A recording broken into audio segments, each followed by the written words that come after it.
Are rural girls just built different? No, seriously, is it the fresh air? Is it being a farmer's girl and having access to fresher food? Without the preservatives? No artificial crap, no sugar, no seed oils, just stuff pulled straight from a tree? I ask this because as a city boy, I and a couple of mates went traveling and wanted to go to the most rural area you could think of that still had some stuff to do. That stuff, as it turned out, was horse riding. We decided to do it kind of as a joke, but I was secretly pumped. Who wouldn't want to ride around like a cowboy or a knight? When did being into horses become a girly thing? Think of the Mongols and other warriors of the steppe riding around on their trusted horse companions while raining death with arrows. Super based. So we head to the local stable, and my motivation to ride horses becomes even stronger when I see the girl who works there. I didn't know I needed cowgirls in my life until that moment. An absolute smoke show smiles at whose three Stugas bumbling towards her. It's probably pretty rare she has to deal with some young guys straight out of school. And either she was very polite or she enjoyed the idea of teaching city boys how to ride. Ah, not that kind of riding. Although, anyway, she guides us through the process of hiring some horses with an absolute angelic smile, while my buddies and I are giving knowing looks to each other as if to ask who's going to try their luck first. Fools, idiots, cretins. The competition had already begun, and the battlefield was the horses. See, in my caveman brain, I figured if she was going to be attracted to any of us, it was going to be the man who truly masters his horse.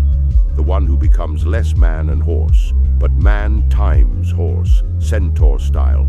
It worked in Avatar and other movies, right? The non-native bro masters the ways of the land, and then the hot one of the tribe marries him. Okay, I'm not betraying my own kind, but you get the point. And when is Hollywood ever wrong? I can already imagine her asking me if it really was my first time riding a horse and looking at me like some kind of god. You might think me delusional, but when we got our horses, guess what mine was called? Thunder. What a horse Chad. Our beautiful instructor begins by insisting on the importance of approaching a horse safely and calmly. Easy enough. I know Thunder will accept me. We then get taught how to saddle up, where my buddies and I all took shots at each other for fucking up on their saddle. I imagined an expression Clint Eastwood would make and hoped it distracted from my incompetence. Doesn't matter though, riding the horse is what matters. Eventually we hopped on, but my lack of coordination betrayed me and I nearly fell on my ass as quickly as I hopped on. Luckily, the cowgirl was showing one of my friends what to do and missed me looking like an idiot.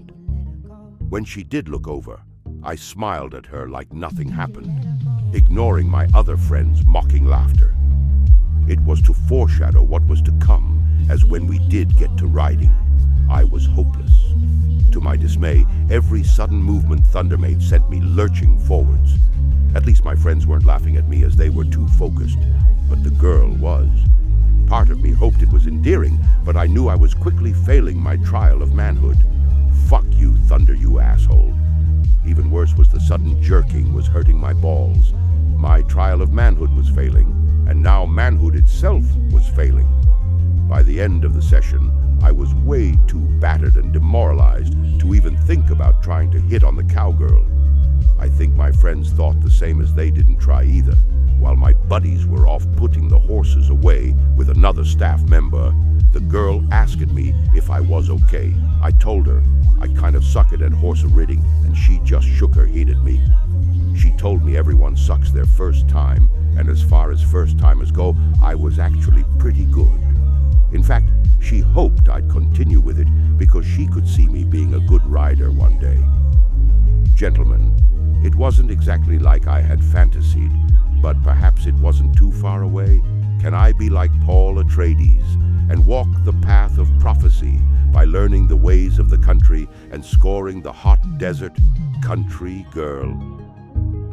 I don't know, but my motivation has returned, and I plan to master that beast and create my own Hollywood happy ending.